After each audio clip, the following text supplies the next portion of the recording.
Hello les amis, bienvenue sur le podcast Simplement Vivre. Alors la fin des vacances peut être problématique pour beaucoup. Le retour proche au boulot peut être source de stress, ce qui peut gâcher la fin des vacances et aussi le début de la rentrée. Alors pourquoi ce stress? Et surtout, comment faire pour le diminuer et commencer septembre dans de bonnes conditions? Dans cet épisode de podcast, je vous donne la méthode qui fonctionne pour moi. Je suis Davy Véron, coach et conférencière. Ici, je vous partage des prises de conscience, des outils de coaching, des enseignements en lien avec mes domaines d'excellence et en général, tout ce qui me touche, me parle, me met en énergie ou m'ouvre les yeux sur un autre niveau de conscience. Je vous apporte des clés pour rendre votre vie plus légère, plus simple, plus authentique et vous sentir à votre place. Si ce que je vous transmets vous plaît, je vous invite à partager les épisodes à vos proches et à laisser une jolie note et un commentaire pour soutenir le podcast. Aujourd'hui, je viens vous parler des vacances d'été et du stress que vous pouvez ressentir à l'approche de la rentrée. Je ne sais pas si vous vous sentez concerné, mais moi, pendant plusieurs années, la fin des vacances d'été, c'était source de stress. Source de stress parce que j'allais reprendre le boulot. Source de stress parce que c'était un boulot que j'aimais pas particulièrement. Mais pour être honnête, ça peut encore m'arriver aujourd'hui, même si je fais un boulot que j'aime.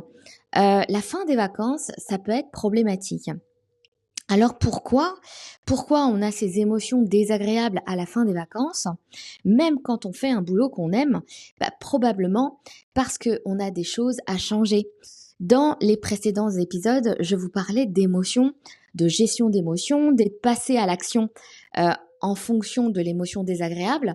Mais là, c'est la même chose. C'est-à-dire que quand vous ressentez des émotions désagréables à la fin de vos vacances, ou même au début des vacances, parce que des fois, on n'arrive pas à complètement déconnecté du boulot, c'est parce qu'il y a des choses à changer, c'est parce que ces émotions, elles sont encore une fois là pour vous faire bouger. Alors vous faire bouger, ça veut dire quoi? Peut-être que c'est changer de carrière, c'est possible que ce soit ça, et donc du coup, ça provoque énormément de peur à l'intérieur de votre corps, mais peut-être que c'est pas ça, peut-être qu'il y a juste des petites choses à changer. Au niveau de votre boulot. Maintenant, je vous parle de boulot parce que c'est ce qui me parle, mais ça peut être aussi au niveau de vos autres domaines de vie.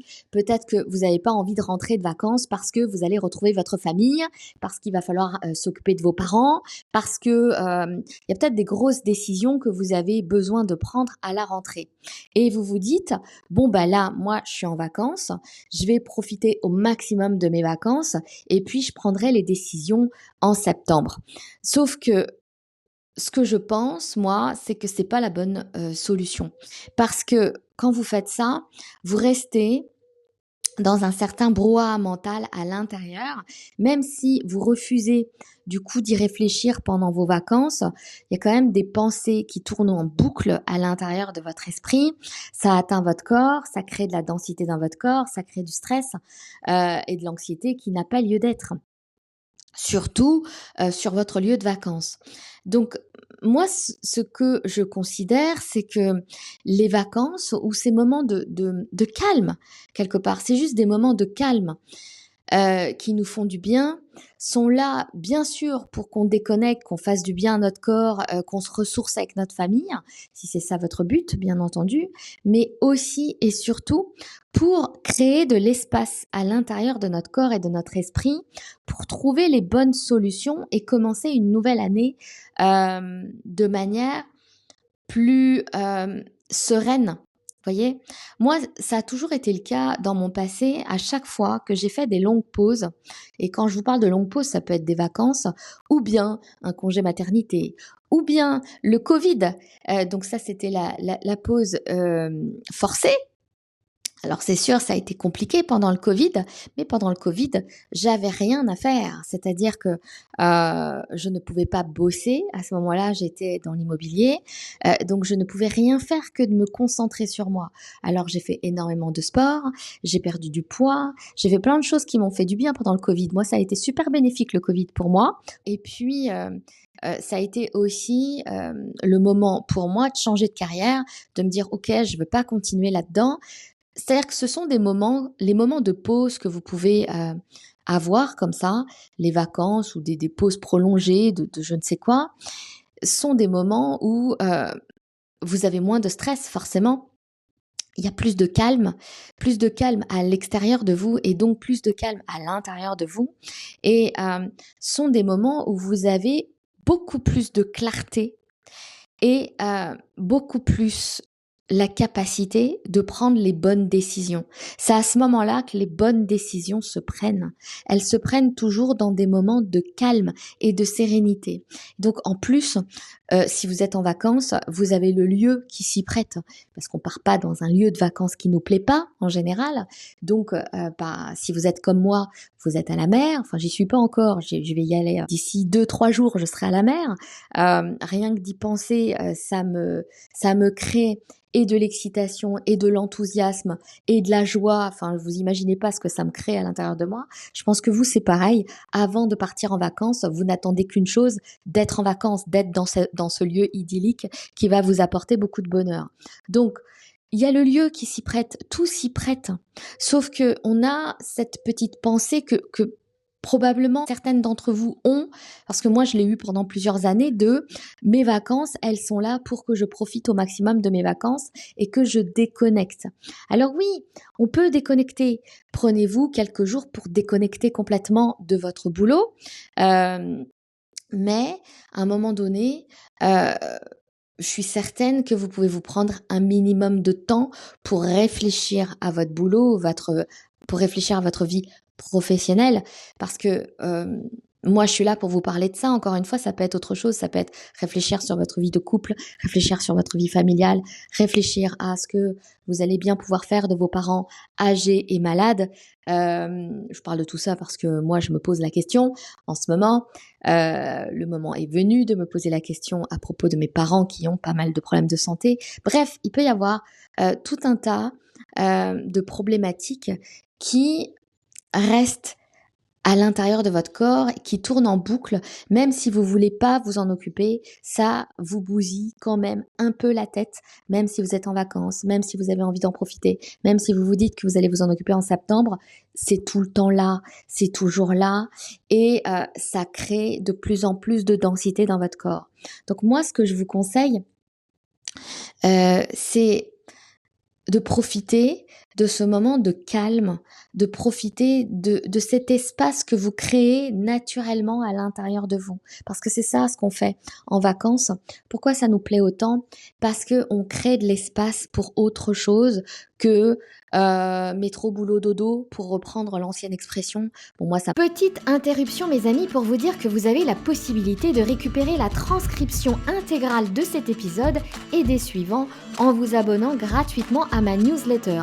Pour celles qui sont intéressées, vous avez le lien dans la description. C'est un peu ça vous crée de l'espace parce que vous n'êtes plus dans votre quotidien à courir à droite et à gauche.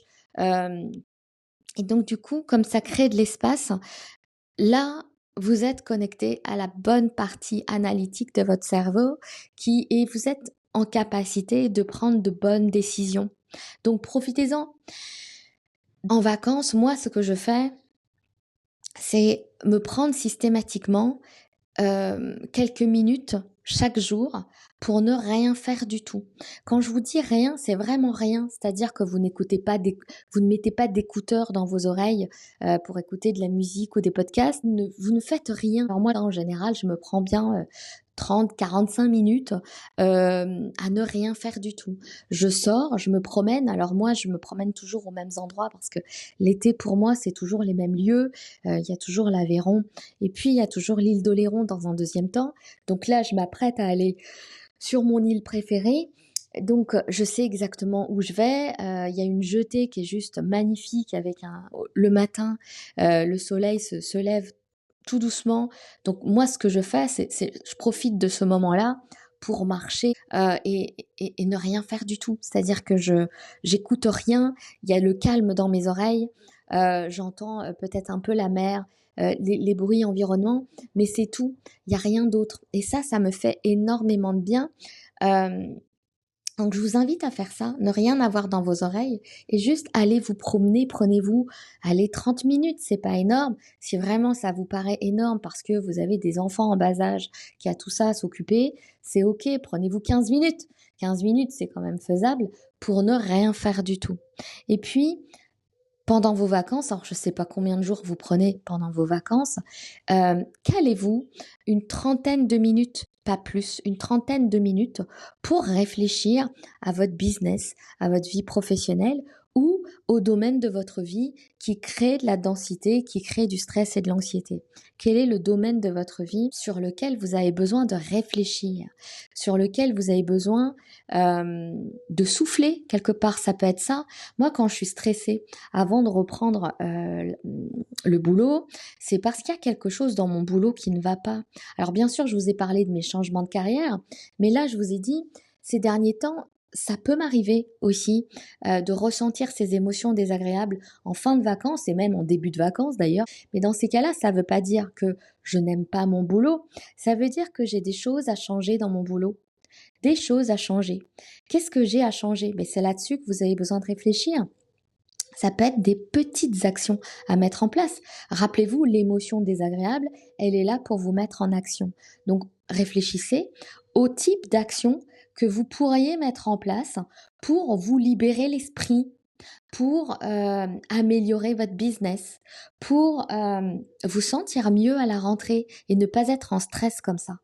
Et encore une fois, c'est maintenant que vous devez le faire. Parce qu'à la rentrée, si vous êtes comme moi, vous n'allez pas le faire. Vous n'allez pas le faire pourquoi? Parce qu'à la rush de la rentrée, vos rendez-vous sont déjà calés. Peut-être que vous avez les enfants à vous occuper. Donc moi, j'ai de la chance, c'est des ados, j'ai pas grand-chose à faire à leur niveau. Mais vous pourriez avoir tout l'administratif de l'école, les inscriptions aux activités extrascolaires. Il y a plein de choses de ce genre-là qui peut vous bousiller la tête dès le mois de septembre. Plutôt que de vous dire je vais y réfléchir au mois de septembre, profitez de ce moment où vous êtes au calme pour le faire. Et les questions que vous pourriez vous poser, je vais vous donner juste quelques exemples parce que ce sont les questions que moi je me pose quand ça m'arrive, quand j'arrive pas à passer des vacances de manière complètement sereine, quand je sais que j'ai plein de choses à mettre en place au mois de septembre, je me prends ces 30 minutes et je me pose toujours les mêmes questions.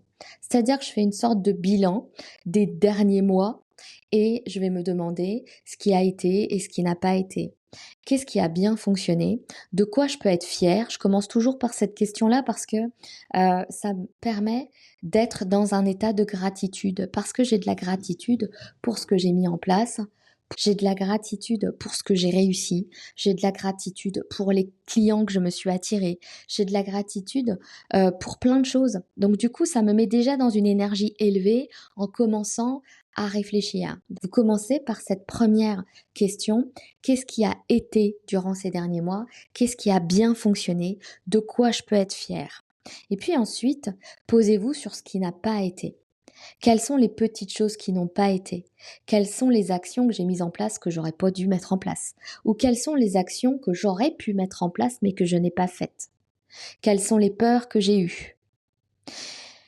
Qu'est-ce qui a créé ou qui m'a drainé de l'énergie? Qu'est-ce qui m'a pris de l'énergie dans ce que j'ai mis en place? Parce que ce qui vous prend de l'énergie, ce que vous vous forcez à faire, c'est exactement là où vous devez agir. Parce que la vie, elle n'est pas faite pour vous retirer de l'énergie. La vie est faite pour vous donner de l'énergie. En tout cas, c'est la croyance que j'ai. C'est ce que je pense. C'est ma vision des choses. Quand vous faites quelque chose qui vous aligne, qui vous remet dans votre axe, qui vous apporte du bonheur quelque part, qui vous permet de vous remplir de l'intérieur, qui vous permet de vous sentir à votre place. Quand vous faites quelque chose comme ça, systématiquement, il y a forcément des petites choses qui vous prennent de l'énergie, voyez? Et donc, c'est ça qui crée du stress. C'est pas votre boulot en lui-même, surtout si vous êtes indépendante. Et encore, même quand vous êtes salarié, vous pouvez aimer votre boulot, mais il y a forcément des choses qui vous drainent de l'énergie. Et ben, quand vous êtes indépendante, c'est un peu la même chose quelque part. Vous aimez ce que vous faites parce que quand on est indépendant, quand on est entrepreneur, en général, on fait un business qu'on aime.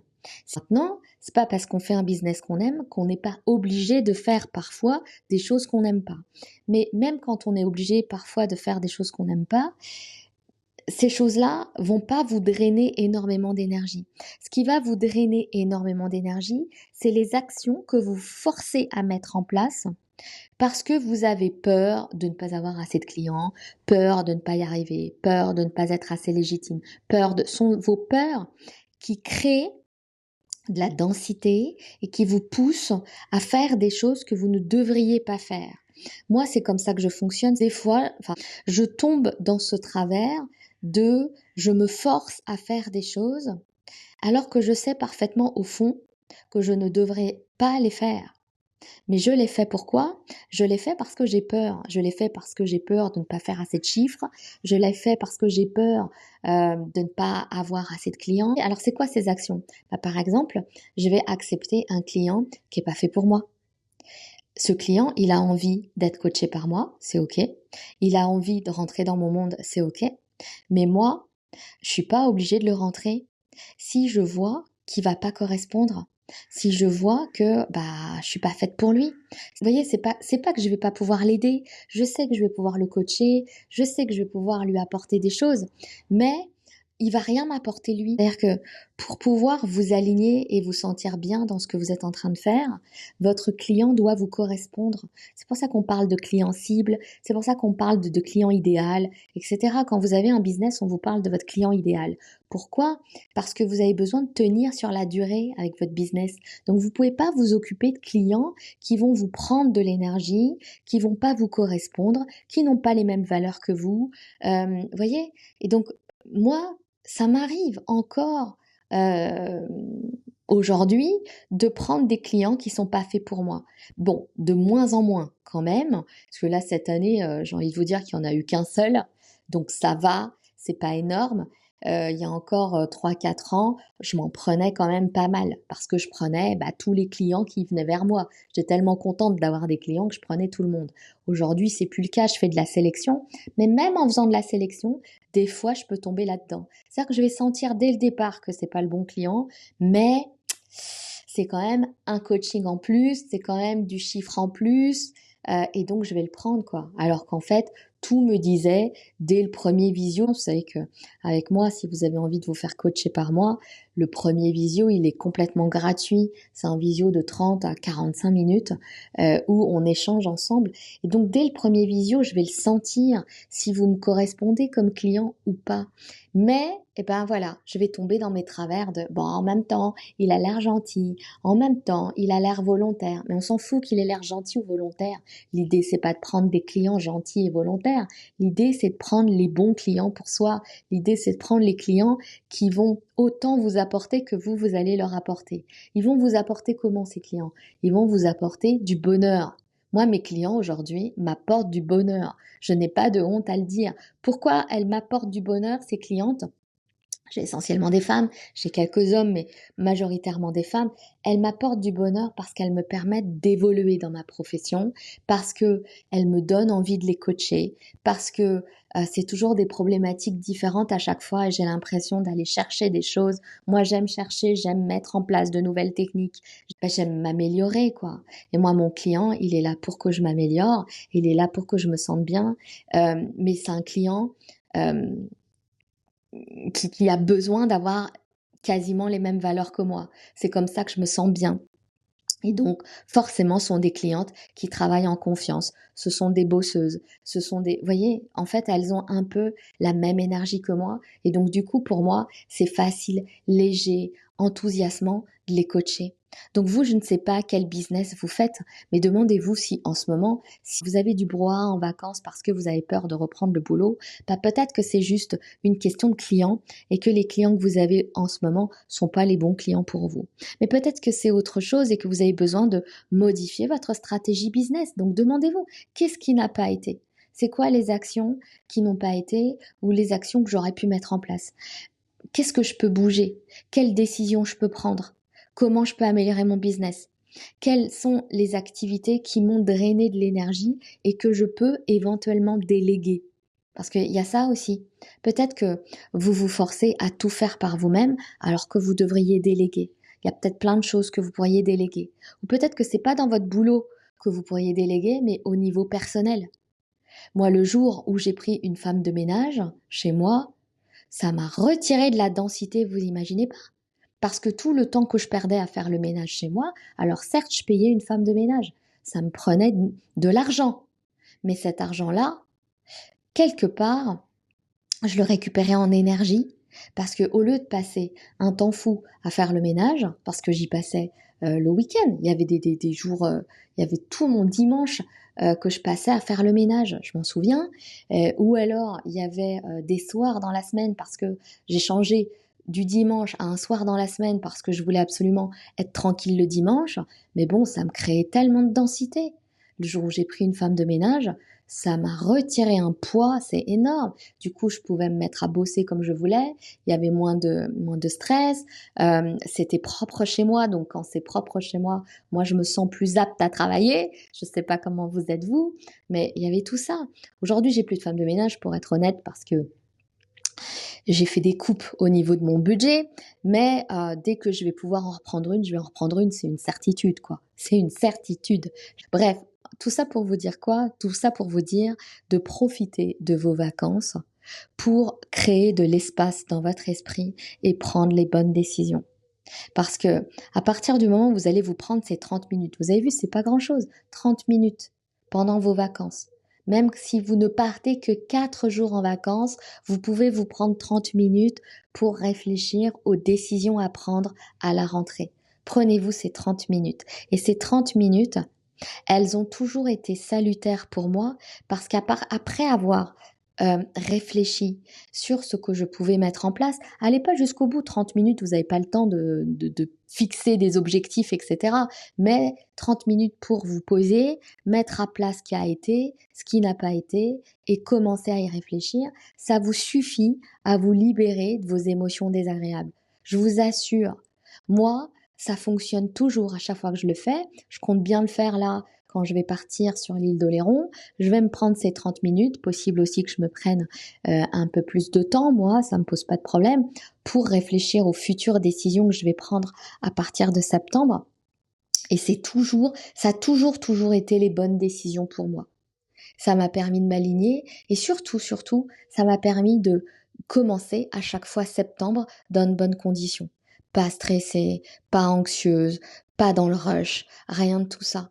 Parce que les décisions, je les ai prises pendant mes vacances.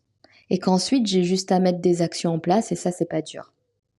Voilà ce que je voulais vous dire aujourd'hui à propos des vacances et des émotions désagréables. Vous avez compris que là, c'était une série sur les émotions désagréables. Donc, il y a de fortes chances que je continue sur ma lancée ou pas, puisque je suis mon intuition au niveau de ce podcast. N'hésitez pas à vous inscrire gratuitement à ma newsletter si vous voulez plus de contenu. Le lien est dans la description. Si cet épisode vous a plu, likez-le, laissez-moi un commentaire et abonnez-vous à la chaîne. Merci.